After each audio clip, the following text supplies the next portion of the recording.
I am originally from back east, as we call New York and New Jersey. Sometimes I tend to get excited and talk fast. And I know that Kansans are too polite to say anything about it. So if you could just kind of make a motion of some kind to indicate your distress if I'm talking too fast, I would very much appreciate it, because I'd rather cover less material but have you understand it than to cover more material and have you staring at me. So I'll ask you that favor. I think I'll start with how does a rabbi from New Jersey get to be talking to a room full of people in Lawrence, Kansas about climate change? It's a long story, so I won't tell you the whole thing. But basically, I've always been an environmental activist. When I was in 3rd grade, one of my teachers assigned me to do a report on endangered species. And I don't know what I thought at that point caused species to be endangered, but I realized from that report that humans have a lot to do with it. So if you take away their habitat or their food sources, then they don't have a place to go, and they might have to move where there's predators or whatever, or just they have to go to your garbage can. So that really indicated to me the impact that humans can have on the entire created world. And I went to seminary. I was in my 30s when I went to the seminary, and I realized that I was.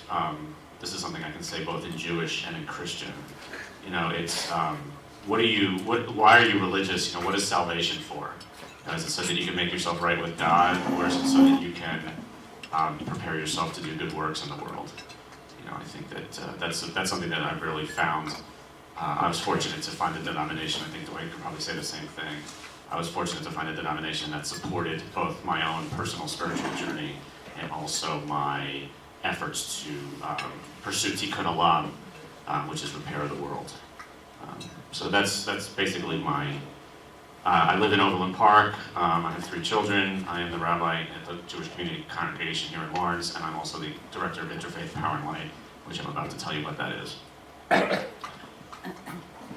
We start with text. I come from a text-based tradition, so I always start with text. We begin at the beginning in the creation story. So this is the first. There's 2 creation stories. I think this one is the one you want. Be fertile and increase, fill the earth and master it, and rule the fish of the sea and the birds of the sky and all living things that creep on the earth. So this is the one where when people say the world is here for us to stick a straw in it and suck out all the usable oil, this is the one they rely on. Because of master it, that's the dominion one. Dominion has to be. Right, dominion. So this is definitely true that we do have the ability to impact the world, as I mentioned before, but this text is not the only text on this subject. The next one is also in Genesis 2:15, and it says God put Adam in the garden to till it and tend it. And this is more of a stewardship type text. So till and tend it is avod v'lishmor, which means to work it, to guard it, to watch over it. And that's like when you have a piece of property or a business and you hire somebody to run it for you. You don't want them to use up the value of it in the first little while. You want to take a profit from it, but you also want it to continue to be productive over a long period of time. And that's stewardship. So these two texts comment on each other, I think, and they mitigate and moderate each other. We definitely have the capacity to master the world, and to some degree, we're actually not only permitted to, but actually expected to. But we also have this piece where we are responsible for caring for the world. And the reason why is because it starts with this text. This is, as for me, I am going to establish my covenant with you, with your descendants after you, with every living being in your care, the birds, the beasts, and all the land animals in your care, all who have gone out of the ark, all earth's animals. So what text is this? Who recognizes this text? Noah. Noah. Good. That's when they get off the boat, right?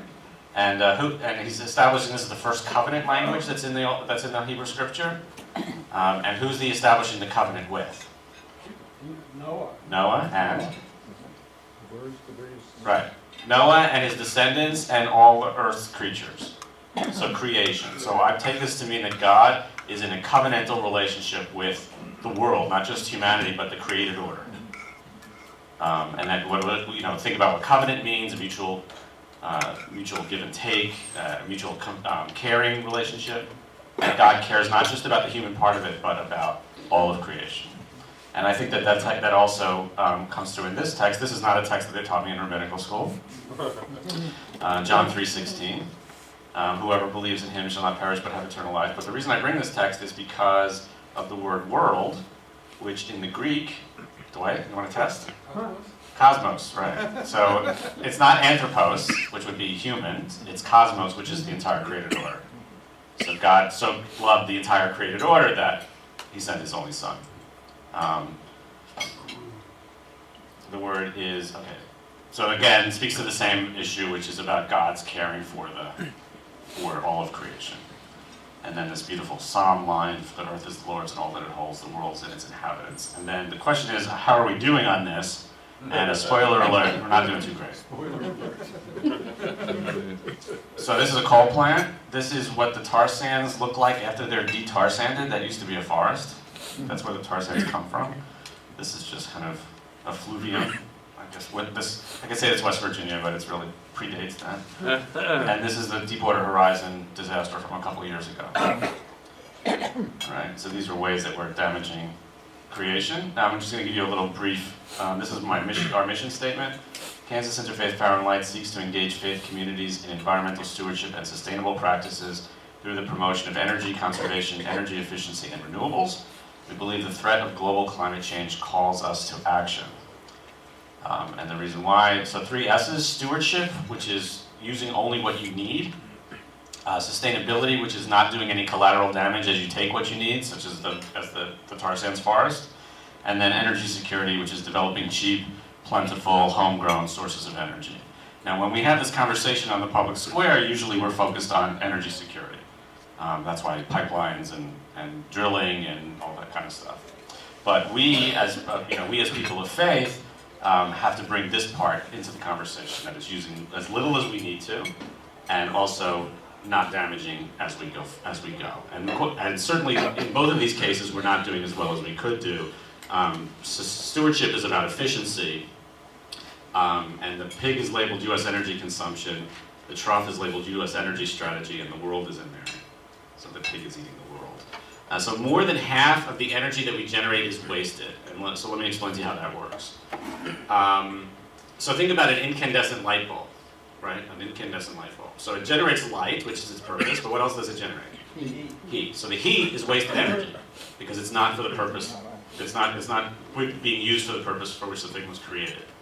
So 150 years ago, somebody figured out that you could burn coal to boil water, to make steam, to turn turbines, to generate electricity. And 150 years later, how do we get the vast majority of our energy? Same way.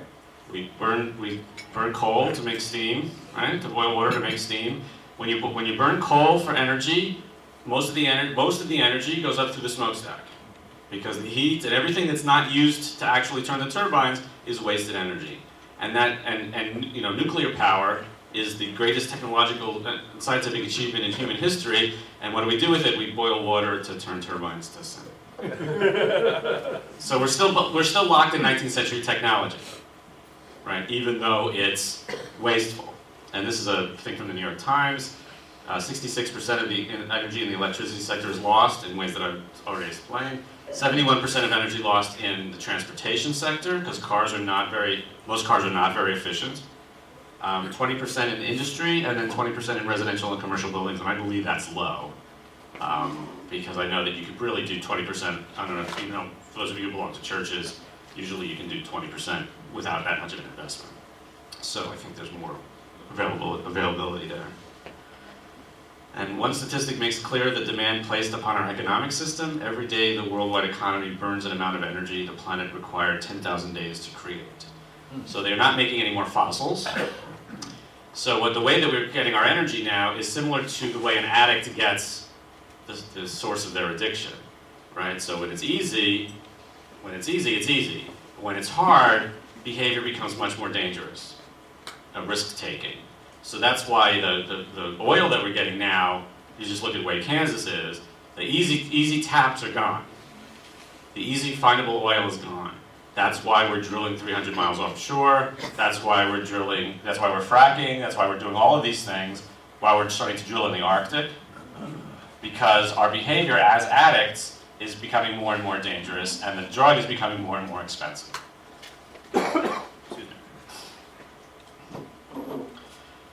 So I'm juxtaposing this to renewable energy. I think these are very self-explanatory. And then this is that's cellulosic biodiesel, farm detritus. And this is a geothermal heat pump. There's a church in Winsborg that has this on there. And the IKEA that's being built in Mission is also putting in geothermal. Advantages to renewable energy. Kansas has great potential for wind and solar. Renewables are free to obtain. Once you do the capital investment, the power is free, as opposed to coal, which continues to get more and more expensive. Oil gets more and more expensive. As opposed to that, renewables go down in price once the capital is invested. Renewables are always available, and I started that. I'm going to come back to it. Renewables don't pollute. They don't pollute in the attaining of them, and they don't pollute in the using of them. You know what happens when there's an accident on a wind farm? It's windy. That was a joke, Pete. Renewables are not under the control of foreign governments. They don't require the Navy to patrol the Straits of Hormuz. Right? All of these things are costs of our energy system. Renewables are always available, something I want to talk about, because we hear a lot about variability, and the wind doesn't always shine, and the wind doesn't always blow, and the earth and the sun doesn't always shine. The answer to that is building out the grid, building out transmission. The systems that we use now, coal does not always work, and nuclear certainly doesn't always work. There's a lot of nuclear plants that are down a lot of the time. So when that happens, people who sit in rooms that look a lot like the NASA pictures that we saw when we were younger, push a button and get power from a different source.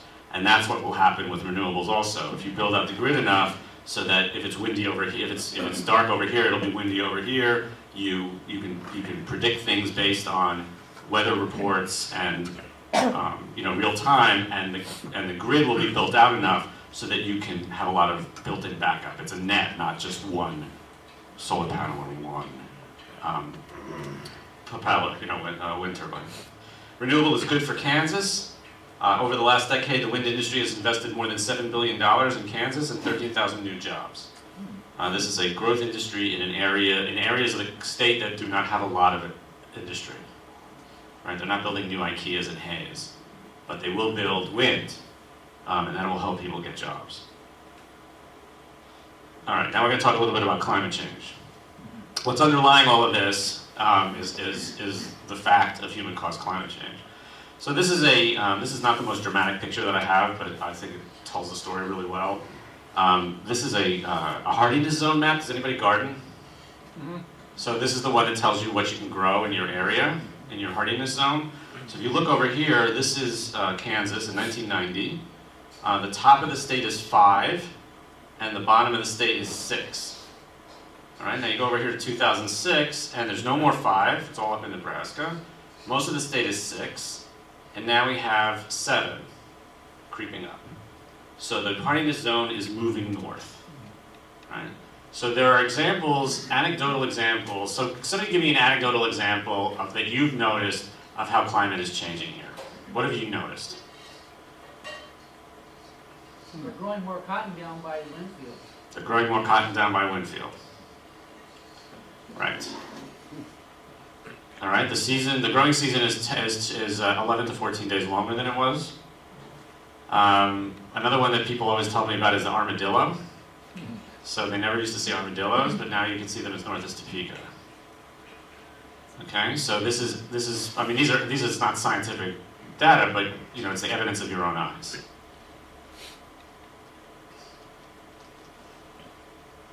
Melting polar ice. 2012 was the largest summer meltback in history. Now this is both a cause and an effect of climate change.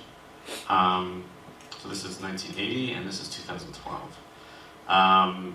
This is both a cause and an effect. So it's an effect because the world is warming, so that's why the ice is melting. But it's a cause because the darker ocean absorbs more solar energy than the white ice cap. So if there's no white there to reflect the sun back, then it absorbs more sun and that causes more. So that's why it's climate change is a system, not just one kind of thing. It causes all kinds of feedbacks and different things happen, which we don't know what the effects are going to be. So where the scientific doubt is not about what's causing it or what's happening temperature-wise. It's about what the repercussions are going to be. Climate change explained in 3 easy steps. So we've known for a long time, well-established science, that CO2 in the environment causes the atmosphere to rise. That is actually what allows us to live on this planet. It keeps the temperature warm enough for us to be able to live. However, the more CO2 you have, the hotter the temperatures get.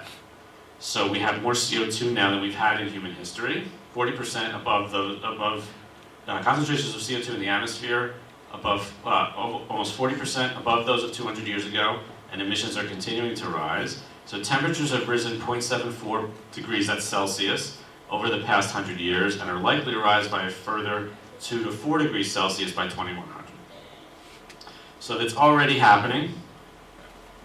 So I want to stop here and say, and I'm going to give you one more slide, and then I'm going to stop for a second.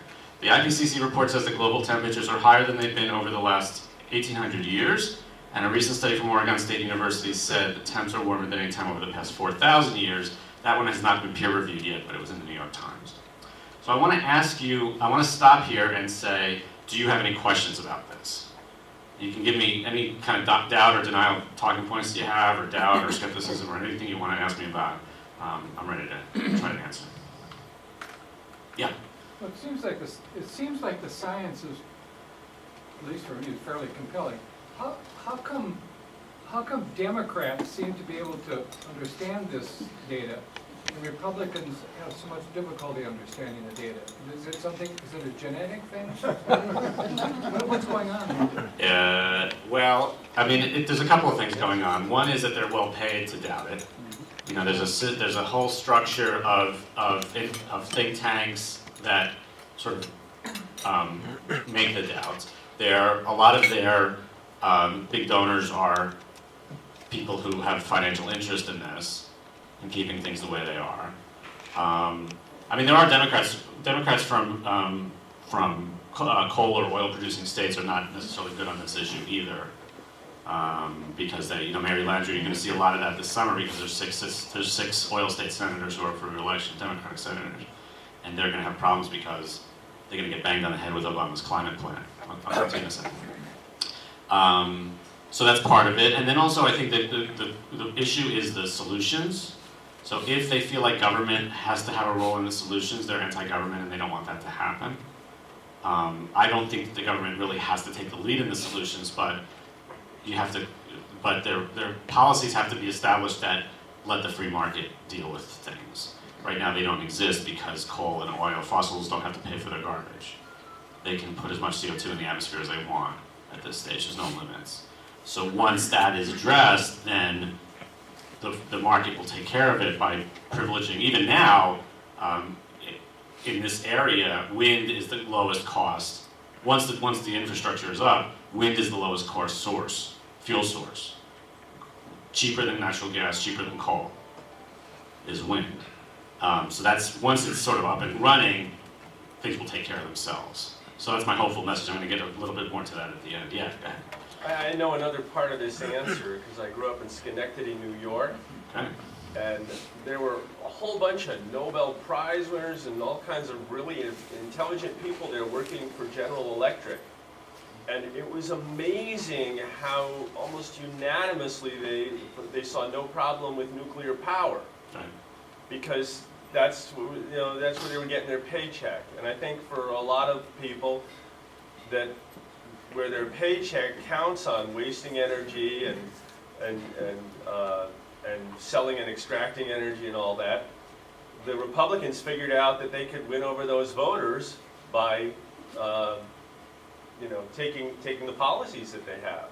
So it's kind of a feedback cycle, and then once the Republicans embrace that policy, people who are making their living off of it are more likely to be Republican. Right. Well, Mencken said, it's hard to convince somebody of something if their paycheck depends on it not being true. But I think that this is kind of, I think to some degree, there's hopeful notes in here because I'll talk about this a little bit more when we get a little further in the program.